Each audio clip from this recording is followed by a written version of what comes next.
Hello friends, welcome back to the channel. আজকে দেখাবো চিংড়ি মাছের মাথা দিয়ে পকোড়া তৈরির রেসিপি। খুব সহজেই আপনারা বাড়িতে কি করে এই পকোড়া তৈরি করতে পারেন সেটাই আজকে দেখে নেব, চলুন। এই রেসিপিটা তৈরি করতে লাগছে চিংড়ি মাছের মাথা, বেসন, পেঁয়াজ বাটা, লঙ্কা কুচি, নুন এবং হলুদ পরিমাণ অনুযায়ী। এখানে আপনারা চাইলে পেঁয়াজ বাটার জায়গায় পেঁয়াজ কুচিও ইউজ করতে পারেন। তো এবার সব কিছুকে একসঙ্গে খুব ভালো করে মেখে নেওয়া হচ্ছে। চিংড়ি মাছ এমনই একটা ফিশ যেটা কি না খেতে তো খুব সুস্বাদু, এবং এর কোনো কিছু কিন্তু ফেলা যায় না। আপনি মাথা দিয়ে এরকম পকোড়া বা মাথাটাকে বেটেও কখনো করতে পারেন, যদি খুব ভালো হয় খেতে। তো এখন তেল গরম করে নিয়েছি কড়াইতে, এবার একে একে ওই পকোড়াগুলোকে ছেড়ে দিচ্ছি গরম তেলের মধ্যে।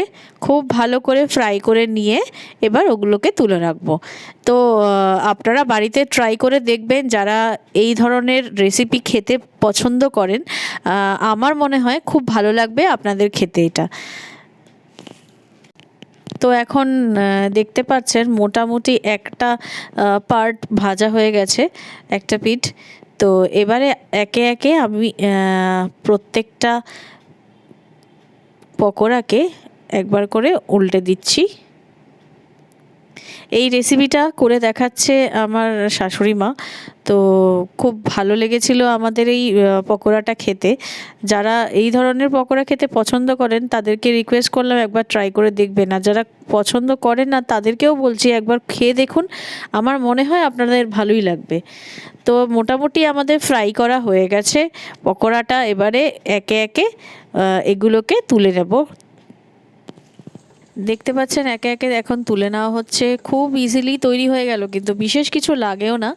তো এটা গরম ভাতের সঙ্গে খেতে খুব ভালো লাগবে।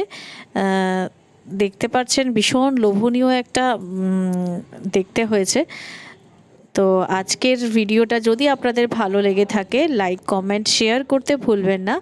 আবার দেখা হবে খুব শিগগিরই আরও একটা নতুন রেসিপির সঙ্গে। ততক্ষণের জন্য খুব